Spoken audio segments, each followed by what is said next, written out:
자, 하나님의 권능이, 하나님의 능력이 언제 나타나냐 이 말입니다.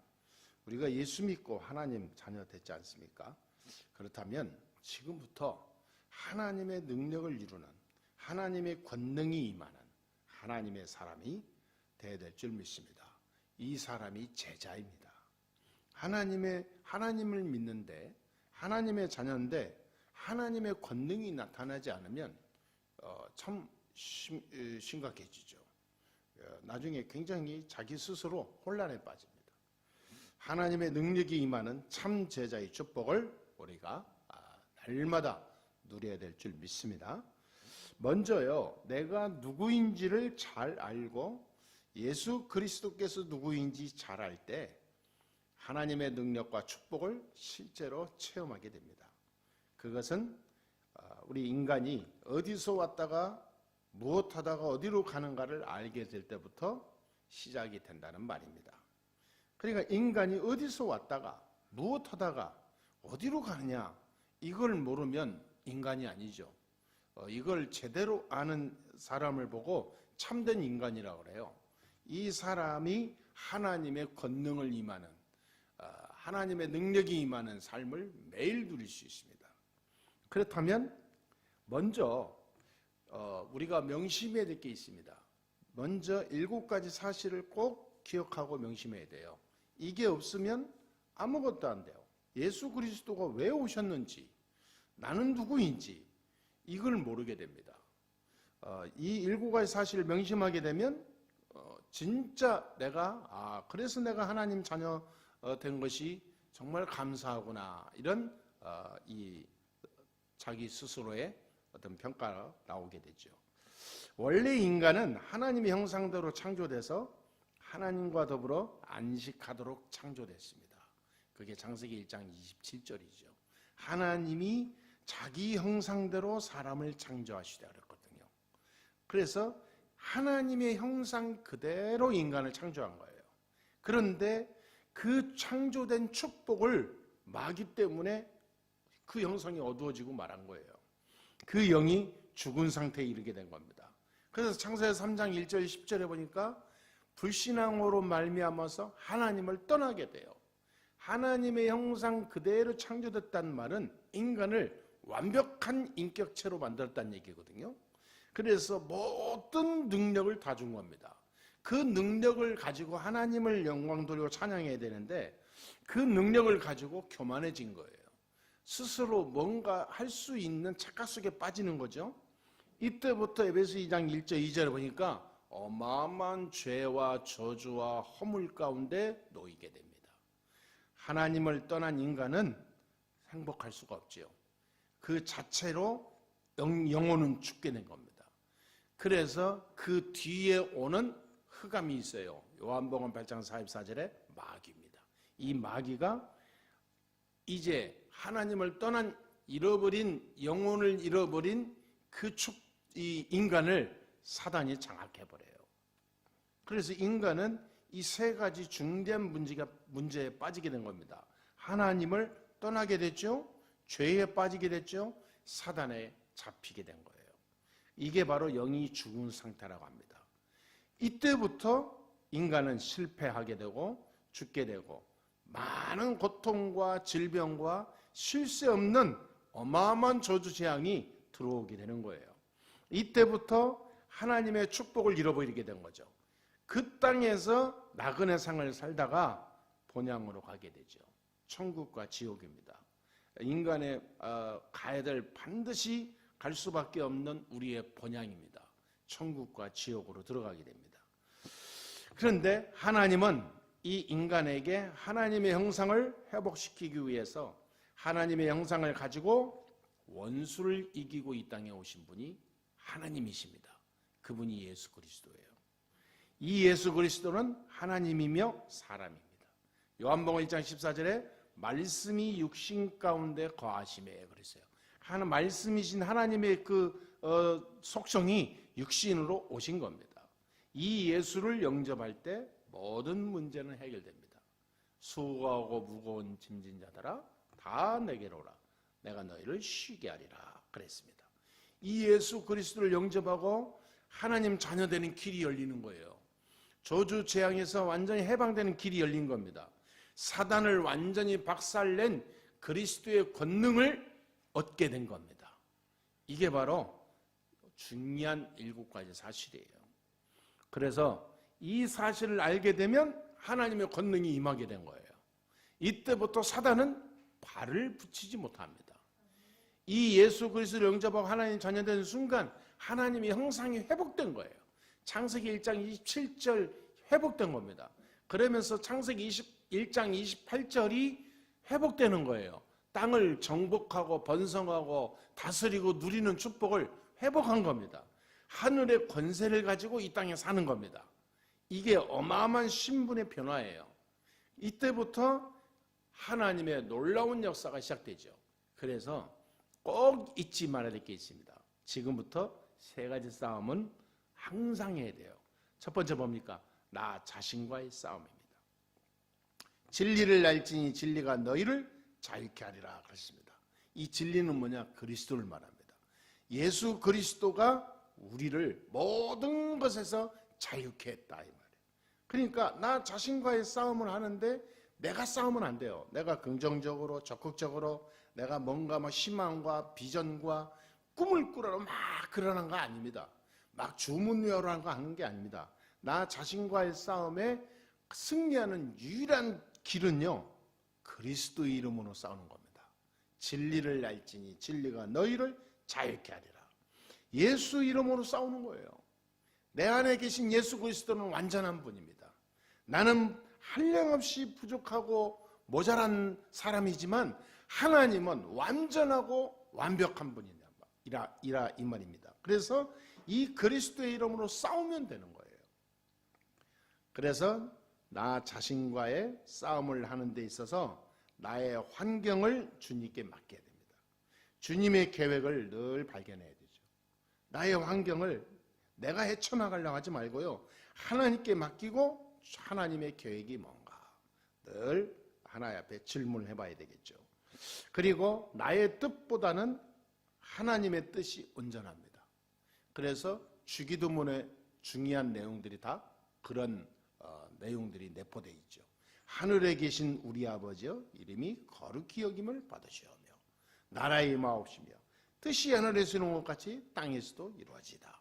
이런 주기도문의 내용이 엄청난 파워풀한 기도예요, 이게.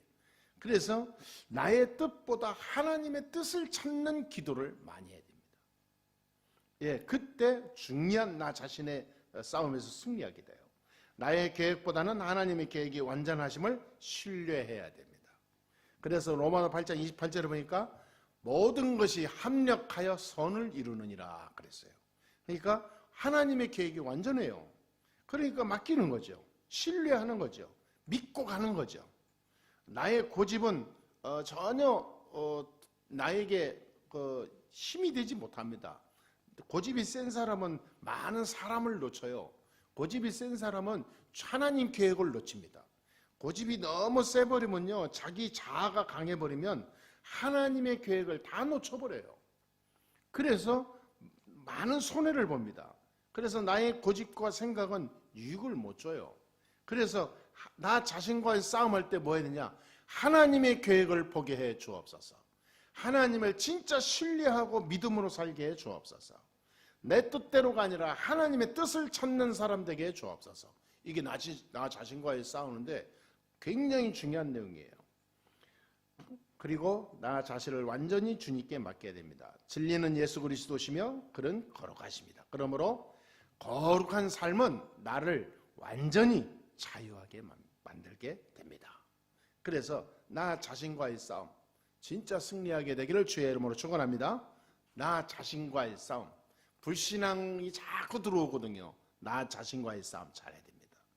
자꾸 믿음이 아닌 세상 방식으로, 배운 방식으로, 내가 알았던 살아왔던 과거의 방식으로 살려고 살아가는 게 인간의 본성이거든요. 그거를 자꾸 싸워야 됩니다. 복음으로. 두 번째는 말세 때 마지막으로 속이는 사단과 싸워야 됩니다.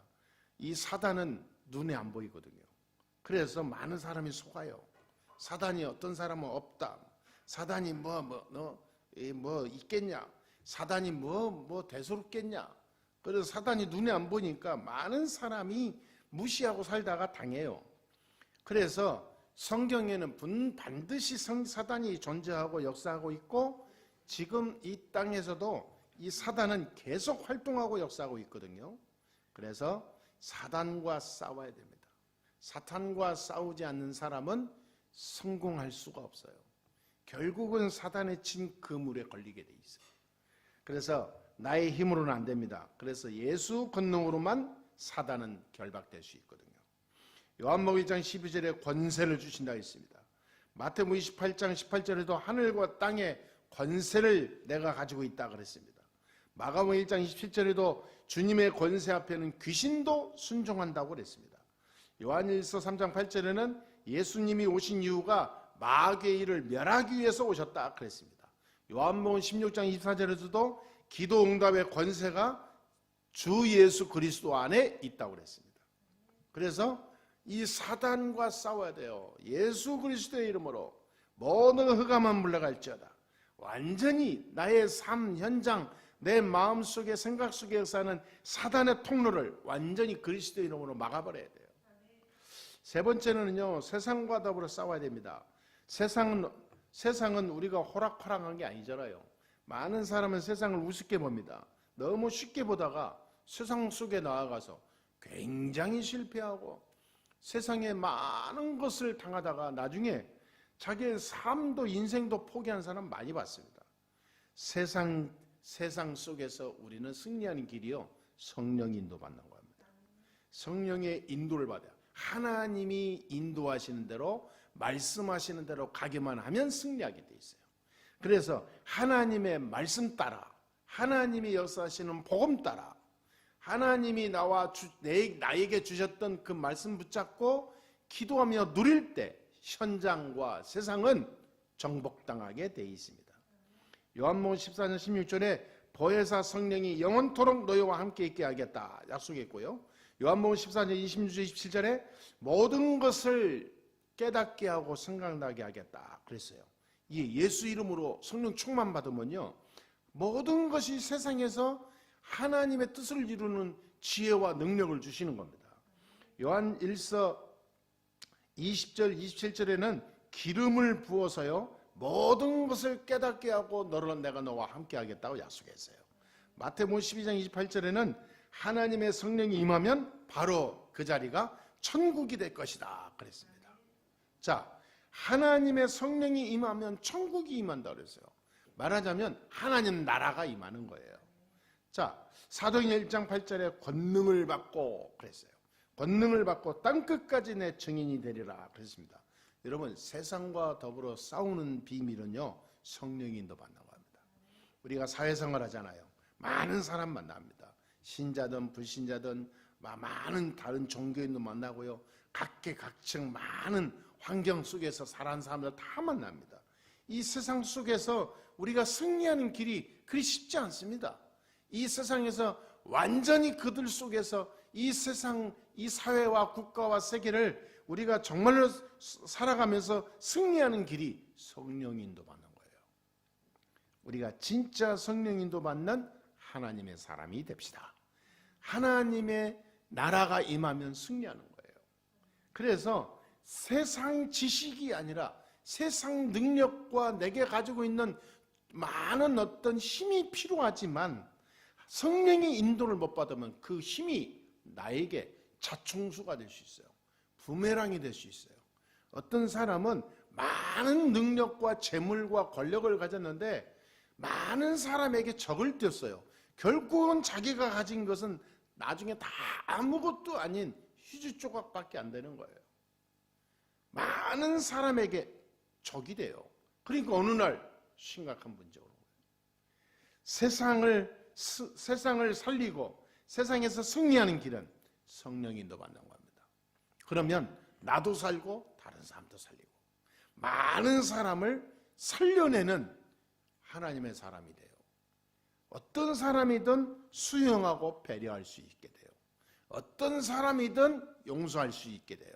그러면서 그 사람을 병든 영혼을 치유하고 살리는 전도자가 돼요. 이 축복을 누려야 될 줄 믿습니다.